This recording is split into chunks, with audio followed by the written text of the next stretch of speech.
आज बात करेंगे नेपाल में तख्ता पलट, भारत पर कितना असर। भारत का पड़ोसी राष्ट्र नेपाल जल रहा है। काठमांडू की सड़कों पर दूसरे दिन भी विरोध प्रदर्शन आज जारी रहा। सोशल मीडिया पर प्रतिबंध के खिलाफ हजारों नेपाली नागरिक सोमवार को नेपाल की सड़कों पर उतर गए थे, लेकिन फिर यह आंदोलन सरकार विरोधी बन गया। इस प्रदर्शन में 20 लोगों की मौत हो गई, 200 से ज्यादा घायल हो गए। पीएम ओली को मजबूर होकर इस्तीफा देना पड़ा है। आप जानते हैं कि एक एक करके उनके मंत्रियों ने इस्तीफा दिया और फिर मजबूर होकर पीएम और राष्ट्रपति दोनों को इस्तीफा देना पड़ा।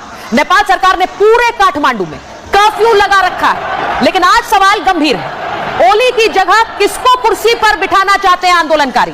आपको बताऊंगी कि किसका नाम आगे कर रहे हैं आंदोलनकारी। क्या नेपाल में युवा आंदोलन की वजह से तख्ता पलट हुआ है या फिर चीन की वजह से नेपाल जल रहा है? नेपाल में इस तख्ता पलट से भारत पर असर क्या होगा, इसकी भी बात करूंगी। आज इन सब पर करूंगी बात, लेकिन सबसे पहले जो एक दिल दहला देने वाली खबर आ रही है नेपाल से, वो आपको बता देती हूं। नेपाल के पूर्व प्रधानमंत्री शेर बहादुर देउबा पर किस तरह हमला किया है प्रदर्शनकारियों ने, उसकी तस्वीर आपको दिखाना चाहती हूं। सामने आई है। सबसे बड़ी बात यह है कि 24 घंटे के अंदर नेपाल में कैसे तस्वीर बदल गई, उसकी आपको एक उदाहरण देना चाह रही हूं। नेपाली पीएम केपी ओली ने इस्तीफा दे दिया, राष्ट्रपति ने भी इस्तीफा दे दिया है, लेकिन पहली बार नेपाल की संसद पर आक्रमण हुआ। इससे पहले कभी ऐसा नहीं हुआ है। नेपाल में कई जगहों पर सेना ने कमान संभाल ली है। वहां आपने देखा प्रधानमंत्री पूर्व पीएम को भी सेना ने ही बचाया। नेपाल में पेट्रोल पंप्स, उन पर पुलिस ने कब्जा कर लिया है, पुलिस के नियंत्रण में है वो। नेपाल में आर्मी के कंट्रोल में सभी अस्पताल हैं। आर्मी को टेक ओवर करना पड़ा है और आर्मी चीफ ने कहा था कि हम नियंत्रण तभी लेंगे जब प्रधानमंत्री इस्तीफा देंगे। प्रधानमंत्री ने इस्तीफा दे दिया। नेपाल में सिर्फ जो ग्रोसरी के स्टोर्स हैं वो इस वक्त चल रहे हैं और जो मेडिकल दवाएं स्टोर्स हैं वो चल रहे हैं। हिंसा के बीच नेपाल के जो सभी मार्केट हैं, सभी बाजार हैं, वो बंद कर दिए गए हैं। हिंसा के बीच नेपाल के सभी पेट्रोल पंप भी बंद है। जैसा मैंने कहा कि पुलिस ने उन पर नियंत्रण ले लिया है। स्कूल कॉलेज भी अगले आदेश तक बंद रहेंगे। ऐसी स्थिति में स्कूल कॉलेज चल भी नहीं सकते हैं। नेपाल की संसद भवन में आज जो तोड़फोड़ आगजनी हुई, उसकी तस्वीर मैंने आपको दिखाई।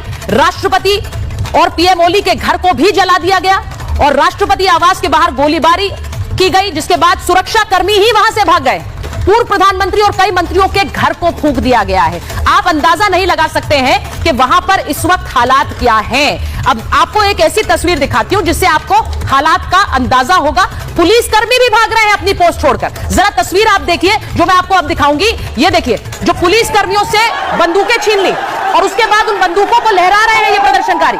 ये प्रदर्शनकारी ने हाथ में लेकर आगे बढ़ते हुए आपको नजर आएंगे। देखिए जरा, ये प्रदर्शनकारी हाथ में इन बंदूकों को लेकर, अब ये कितना खतरनाक है कि जो प्रदर्शनकारी पुलिस से राइफल और पिस्तौल लूट रहे हैं, उसके बाद इन्हें लहराते हुए शहर में घूम रहे हैं। तो ये तस्वीर भी आज नेपाल से सामने आई है।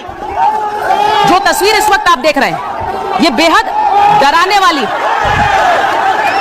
नेपाल में इससे पहले सरकारें बदली हैं, लेकिन इस तरह की तस्वीर नहीं देखी है।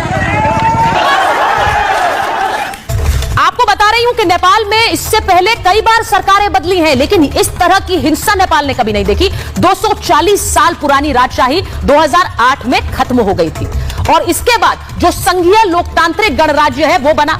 अब तक 17 साल में 14 सरकारें बदल चुकी हैं नेपाल में। अलग अलग प्रधानमंत्री जो हैं उनकी तस्वीरें हमने यहां पर लगाई हैं जो नेपाल के प्रधानमंत्री रहे हैं। नेपाल में राजनीतिक अस्थिरता बनी रही है। प्रधानमंत्री बदलते गए लेकिन स्थिरता नहीं आई। जब से राजा नेपाल के गए, कोई भी पीएम अपना कार्यकाल यहां पूरा नहीं कर पाया है इतने साल में।